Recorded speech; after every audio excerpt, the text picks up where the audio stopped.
사랑하는 교우 여러분, 오늘은 가정의 달 5월 네 번째 주일이자 성령 강림절입니다.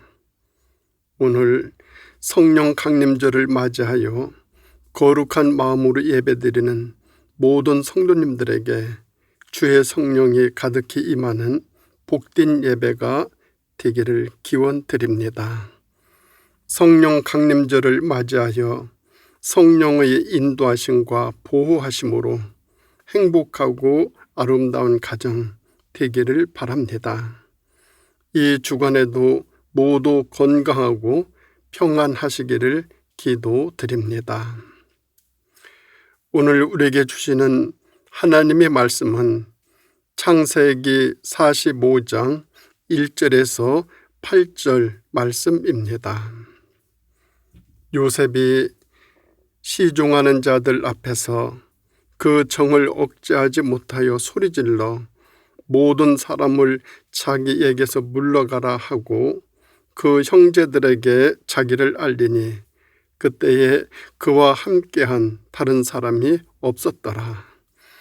요셉이 큰 소리로 우니 애굽 사람에게 들리며 바로의 궁중에 들리더라. 요셉이 그 형들에게 이르되 나는 요셉이라. 내 아버지께서 아직 살아 계시니이까. 형들이 그 앞에서 놀라서 대답하지 못하더라. 요셉이 형들에게 이르되 내게로 가까이 오소서. 그들이 가까이 가니 이르되 나는 당신들의 아우 요셉이니 당신들이 애굽의 판자라. 당신들이 나를 이곳에 팔았다고 해서 근심하지 마소서. 한탄하지 마소서. 하나님이 생명을 구원하시려고 나를 당신들보다 먼저 보내셨나이다. 이 땅에 2년 동안 흉년이 들었으나 아직 5년은 밭갈이도 못하고 추수도 못할지라. 하나님의 큰 구원으로 당신들의 생명을 보존하고 당신들의 후손을 세상에 두시려고 나를 당신들보다 먼저 보내셨나니 그런즉 나를 이리로 보낸 이는 당신들이 아니요 하나님이시라. 하나님의 나를 바로에게 아버지로 삼으시고 그 온 집의 주로 삼으시며 애굽 온 땅의 통치자로 삼으셨나이다. 아멘. 오늘 말씀의 제목은 당신들이 아니요 하나님이시라 라는 말씀입니다. 오늘은 성령 강림절입니다. 이 땅에 성령이 오신 것은 참으로 은혜이고 축복입니다. 이 성령의 은혜가 말할 수 없이 우리 삶 속에 충만한데도 우리는 그것을 모르고 살아갑니다. 공기 속에 산소가 가득 차 있습니다. 그 공기 속의 산소를 사람들이 마시고 살아갑니다. 또 식물들과 물속의 물고기들조차도 그 산소를 마시고 숨을 쉬고 살아갑니다. 그런데 그 산소는 사람들의 눈에 보이지 않습니다.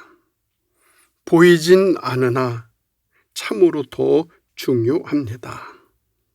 마찬가지로 사람의 눈에는 보이지 않지만 이 세상에 하나님의 섭리하심과 인도하심과 교통하심이 가득하신 성령의 역사하심은 지금 이 시간에도 여기서 내 마음 속에서 보이지 않게 조용히 일하고 계십니다.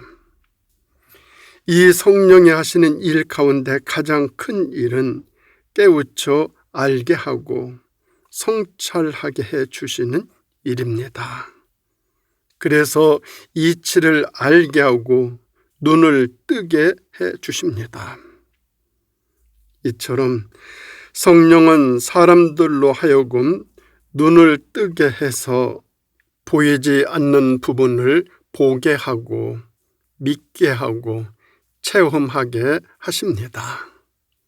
그러면 성령이 오셔서 무엇을 보게 하시는가 하면은 첫째는 자기 자신을 보게 하십니다. 성령은 눈을 뜨게 해서 자기 자신의 모습을 깊이 들여다보게 하십니다. 이 눈이 열리기 전에 자신을 보면 모두 자기 위주로 보게 됩니다. 그래서 교만하고 자만하고 큰 소리치게 됩니다. 남의 흉만 보게 됩니다. 이는 자신을 보는 눈이 아직 뜨여지지 않아서 그렇습니다. 그런데 성령이 뜨게 하신 눈으로 자기 자신을 보면 자신의 무능이 보이고 무지가 보이고 자신의 죄가 보입니다. 그리고 그렇게 무능하면서도 교만한 자기 자신의 모습을 보게 됩니다. 그래서 우리가 그 앞에 무릎을 꿇고 나는 죄인입니다 하고 고백하게 되는 것입니다. 그것이 성령이 하시는 일입니다. 진정 성령의 감화로 나를 보는 눈이 뜨이면 비로소 자신이 죄인임을 고백하지 아니할 수 없습니다. 베드로는 호언장담하는 기질을 가지고 태어난 사람입니다. 그래서 많은 실수도 하고 실패도 합니다. 그런데 베드로가 부활하신 예수를 만나고 나서 비로소 그는 자신을 보는 눈이 활짝 뜨였습니다. 그 뜨인 눈으로 자신을 보니까 말할 수 없을 정도로 자신의 초라함을 발견하게 됩니다. 그래서 그때 예수께 대답하기를 나는 죄인입니다. 나를 떠나소서 하고 고백했습니다. 또 사도 바울을 보십시오. 바울도 예수를 만나기 전에 얼마나 기고만장했습니까? 그래서 유대교에 충성하기 위해서 얼마나 많은 그리스도인들을 핍박하는 데 앞장섰습니까? 그때까지만 해도 바울은 자신이 가장 의로운 사람으로 생각했습니다. 그러다가 마침 그가 부활하신 예수를 만나게 됩니다. 그때 사도 바울이 이 신비의 눈을 뜨게 됩니다. 그리고 그 뜬 눈으로 세상을 바라봅니다. 그리고 자신을 바라봅니다. 바라보니 지금까지 살아온 자신의 모습이 부끄러웠습니다.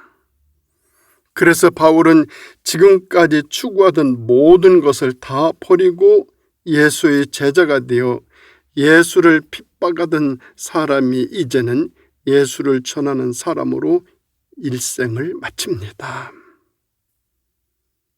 우리 그리스도인들은 먼저 이 눈을 뜨는 것, 이것이 중요합니다. 그러면 자기 자신을 그대로 들여다볼 수 있습니다. 들여다보면 나는 죄인입니다 라는 고백을 하게 됩니다. 그래서 철학자 소크라테스는 네 자신을 알라 라고 하였고, 금세기 최고의 심리학자인 칼 융은 자아를, 셀프를 찾는 것을 가장 귀히 여겼습니다.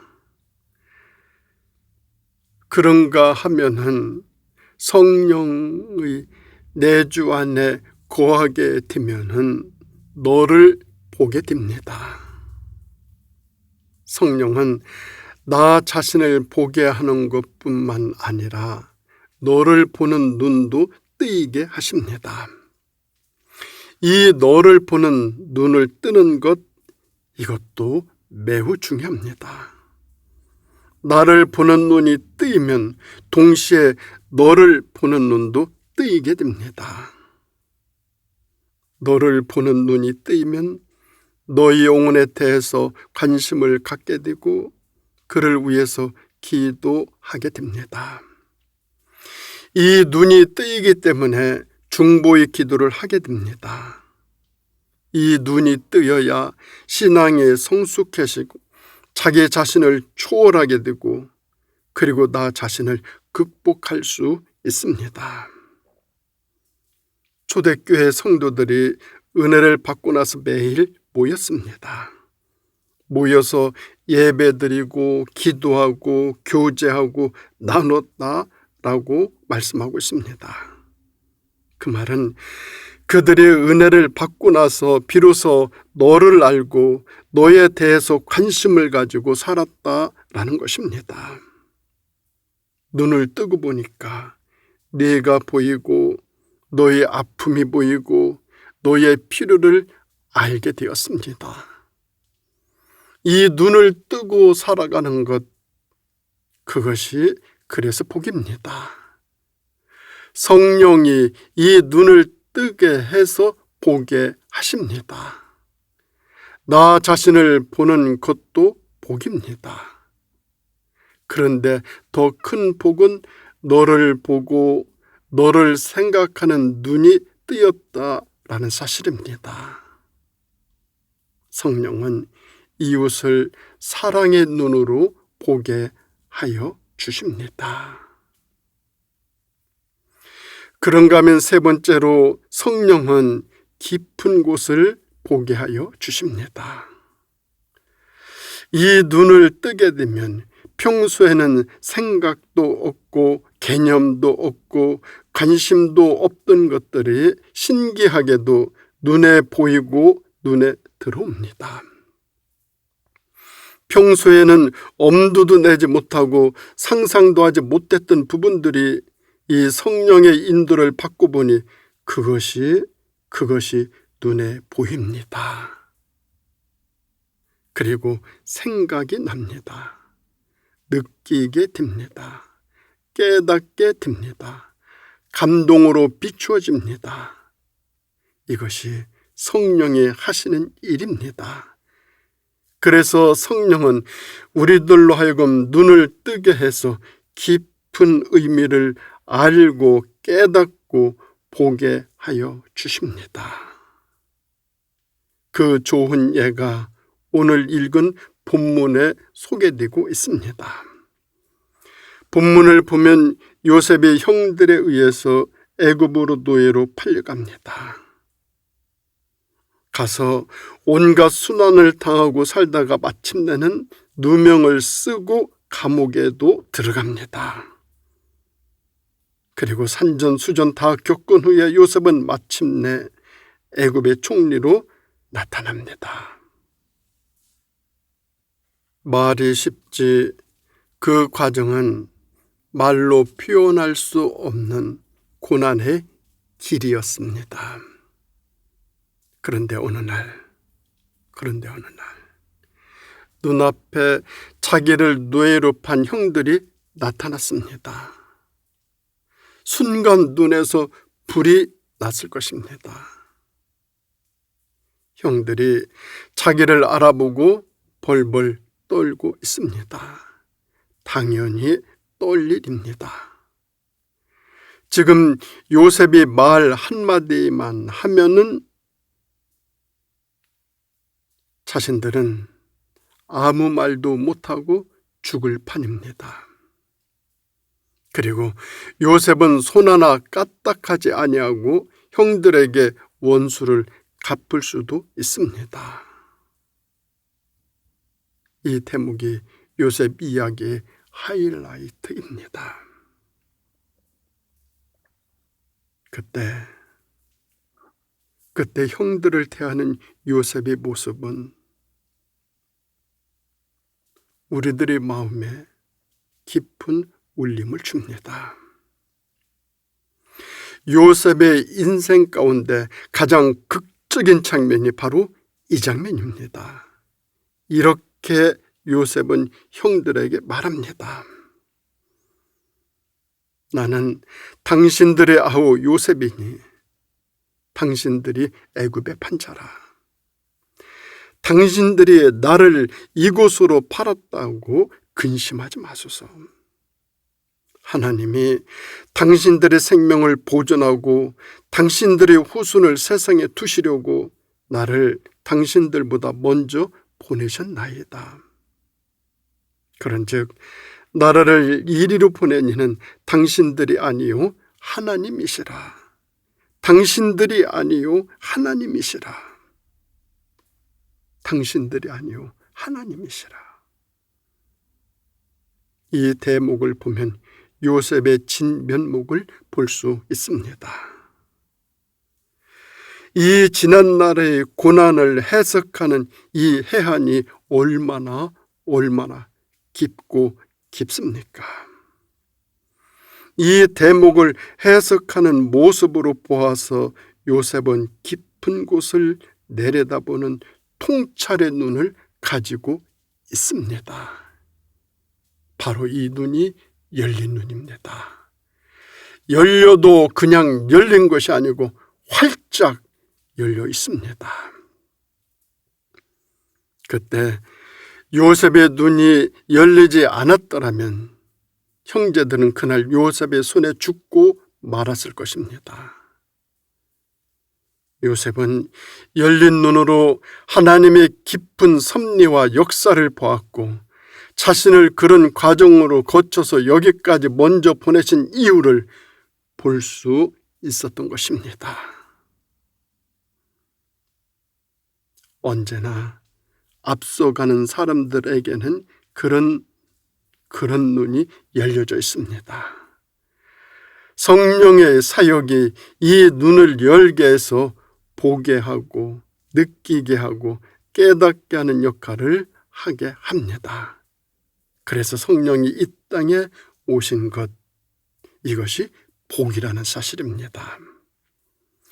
이 성령은 지금도 소리 없이 다니시며 역사하고 계십니다.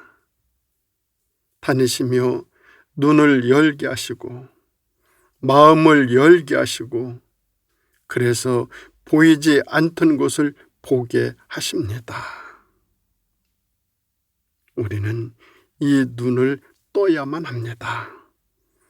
세상에서 가장 큰 복은 하나님이 도우시는 손길을 보는 눈을 가지는 일입니다.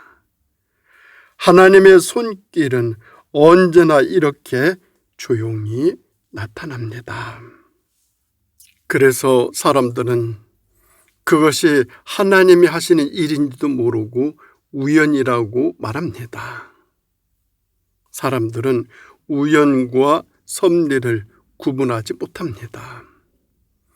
우리는 하나님의 섭리만큼은 분명하게 알아보아야 됩니다.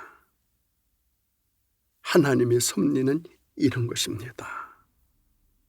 다윗이 골리앗에게 나가 돌을 던졌습니다. 던진 돌이 골리앗의 이마에 맞아 죽는 바람에 전쟁에서 이겼습니다. 이 사건을 보면서 사람들은 다윗이 골리앗을 이겼다 이렇게 말합니다. 여러분도 그렇게 생각하십니까? 생각해 보십시오. 다윗이 무슨 힘으로 골리앗을 이깁니까? 양치기 소년이 던진 돌에 아무리 세게 맞았다 해도 장수가 그 돌에 맞고 쓰러져 죽었단 말입니까? 그것은 다윗 배후에서 사역하시는 성령의 사역을 몰라서 하는 말입니다. 우리들이 그것을 모르기 때문에 자꾸만 나 때문에 내 힘으로 이렇게 표현하며 사용합니다. 우리는 여기서 이 일을 성령이 하신 일이라는 것을 증명할 수 있어야 합니다.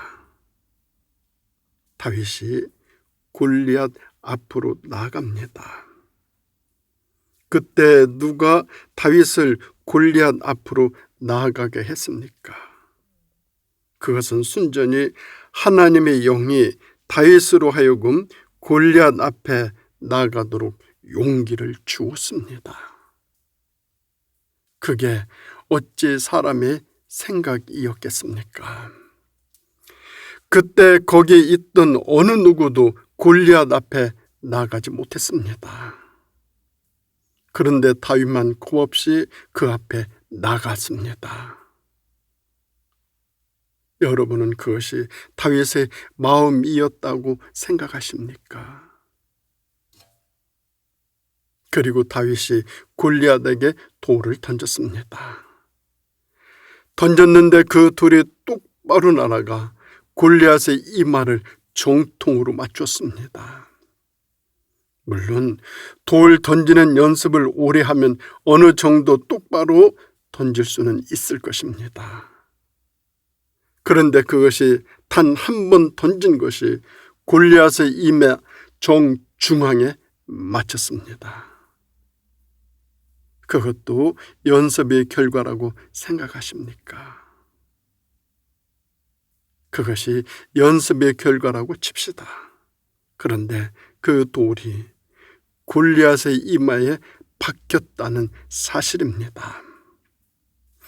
사무엘상 17장 49절에 있는 말씀을 보려면 골리앗의 이마에 박혔다라고, 돌이 박혔다라고 기록하고 있습니다.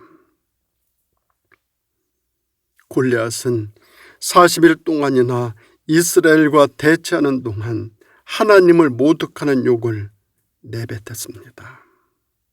그러니까 하나님은 다윗이 그 골리앗을 향해서 돌을 던질 때 그 돌 속에 그동안의 모욕에 대한 심판으로 이마에 돌이 박혀 죽도록 심판하신 것입니다.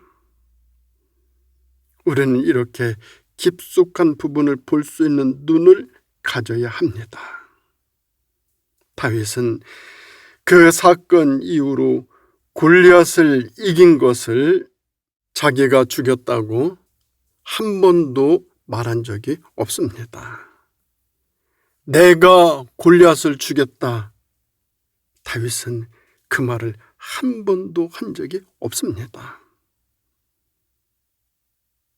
그렇게 되었을 경우 많은 사람들은 그것을 내가 하였다고 말합니다.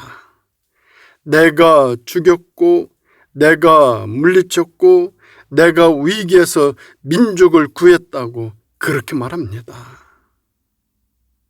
그러니까 교만해지고 성령의 사역을 부인하는 결과를 가져오게 되는 것입니다. 요셉은 이 눈이 뜨인 사람입니다. 그동안 형들 때문에 얼마나 눈물의 세월을 보냈습니까? 그런데 그 형들이 눈앞에 와 있습니다. 지금 말 한마디면 보기 좋게 복수할 수 있습니다. 그런데 요셉은 그들에게 이렇게 말합니다. 당신들은 나를 해하려고 했으나 하나님은 그것을 선으로 바꾸사 당신들의 생명을 구원하시려 하셨나니 당신들은 두려워하지 마소서. 내가 당신들과 당신들의 자녀를 기르리이다. 나를 이리로 보낸 이는 당신들이 아니요 하나님이시라. 당신들이 아니요 하나님이시라. 사랑하는 우리 성도 여러분, 오늘 성령 강림절을 맞이하여 눈을 크게 떠서 그 뜨인 눈으로 하나님의 섭리를 바라보실 수 있기를 바랍니다. 그렇게 살아가는 것이 그리스도인들의 삶의 모습입니다. 기도드리겠습니다. 사랑의 하나님 아버지, 주의 성령을 세상에 보내주시어 저희들을 인도하여 주시고 보호하여 주시고 보살펴 주시니 감사하여 드립니다. 하나님의 이러하신 섭리를 저희들이 뜨인 눈으로 바라보면서 하나님의 뜻을 알아가게 해주시고 보게 하여 주시고 깨닫게 하여 주셔서 세상의 이치를 잘 알고 하나님의 하늘의 뜻이 이 땅 위에서 실현되어 나갈 수 있도록 저희들 성령의 인도함 속에서 그 인도함에 이끌려 바른 삶을 살아갈 수 있도록 늘 돌봐 주실 줄 믿고 감사드리며 예수님의 이름으로 간절히 기도드립니다. 아멘.